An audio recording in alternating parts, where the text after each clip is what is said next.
All right, so we've got another rational expression here. This one's a little bit more complex.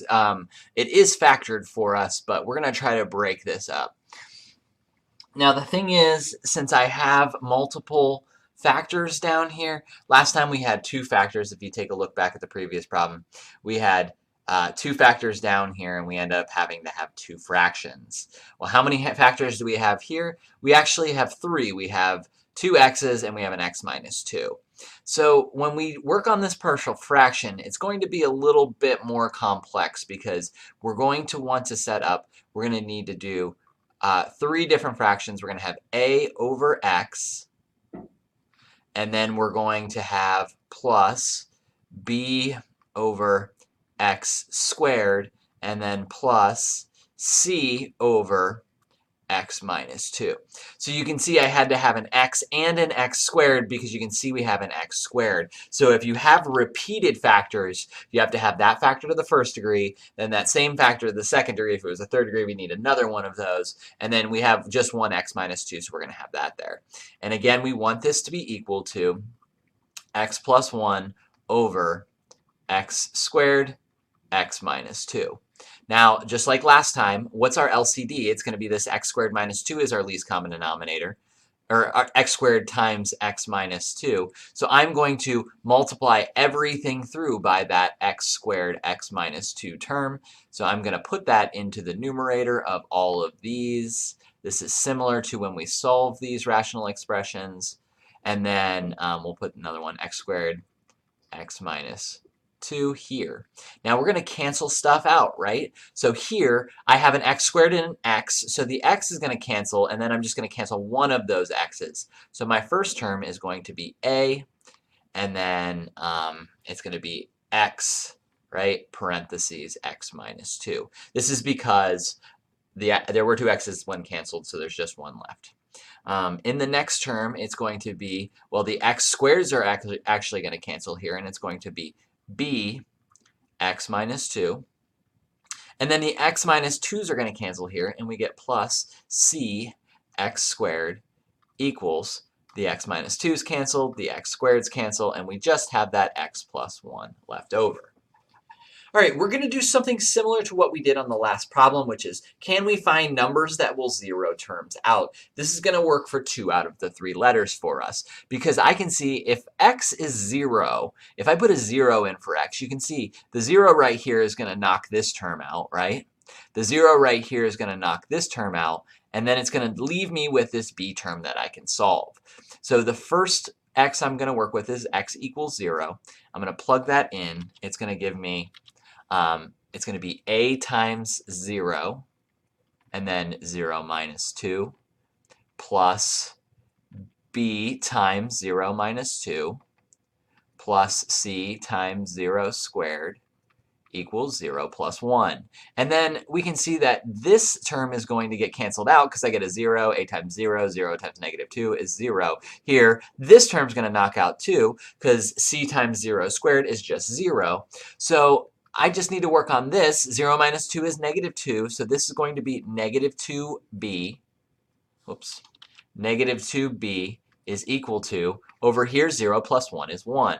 Divide both sides by negative 2, and we get b is equal to, should be negative 2. b is equal to negative 1 over 2. Cool, so I found the number on top of this first fraction. Now let's go find another value that will zero things out. Well, I can see that if x is equal to 2, that is going to zero this term out because that's going to make this 0. It's going to zero our b term out, and then we can solve for c. So if x is 2, I get a parentheses 2, and then 2 minus 2, plus b parentheses 2 minus 2, plus c times 2 squared equals, and then 2 plus 1. So 2 plus 1. All right, 2 minus 2, this gives us 0, which zeroes this term out. This gives, 2 minus 2 gives us 0. It's going to cancel out that b term. So then 2 squared is 4, so I get 4c equals 2 plus 1 is 3. Divide both sides by 4. That's good news because I found C was 3 over 4.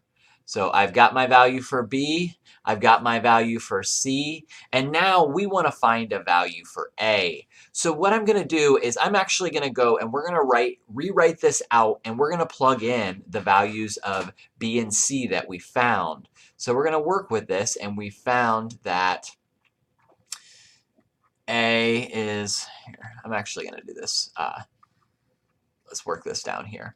So it's going to be A, which is, we don't know, so A and then X parentheses X minus 2 plus, we know B is -1/2, so let's plug in -1/2 in there, and then that's going to be X minus 2, and then plus, we found C was 3 over 4, and then we have X squared there, and that's equal to X plus 1.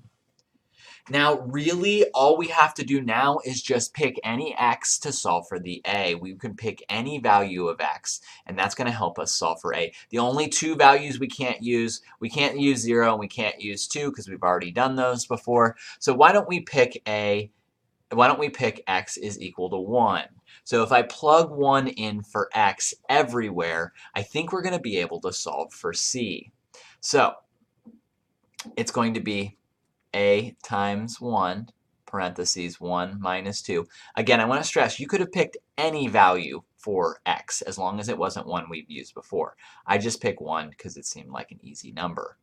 1 minus 2 here, plus 3 over 4 times 1 squared equals 1 plus 1. Take a look at this. I don't have any variables anymore except for the A value. So now we're going to go through and we're going to clean this up. 1 minus 2 is -1. So here we have A times 1 times -1 is -1A.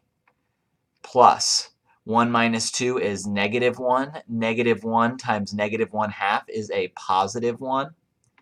Here, 3/4 times 1 squared is just 3 over 4. And then on that right-hand side of the equal sign, 1 plus 1 is 2. Let's combine our like terms here. So we have -1A. And then 1 plus 3/4 is going to give us a 7 over 4 equals 2. I am going to subtract 7 over 4 from both sides. And, oops, 7 over 4 there. And these are going to cancel out, and we're going to get -1A is equal to 2 minus 7 over 4 is 1 over 4. Divide both sides by -1, and we get A is equal to -1 over 4. So I found my values of A, B, and C. So to put a bow on it, we got to write our whole partial fraction composition out. So it's going to be A was -1 over 4, and that's over our first factor of X, plus our value of B was -1 over 2, and that's over our second factor of X squared, plus our value of C was 3 over 4 over X squared, X minus 2, and then that is equal to our original, which was X plus 1 over X squared, X minus 2. So this is our partial fraction decomposition. I understand that we have fractions inside of fractions. There is a way to make this look a little nicer, but for the purpose of the video today, we're going to focus on just finding those values of A, B, and C. And we'll get a little bit more in the nitty-gritty of how to make this look a little nicer when we come to class this week.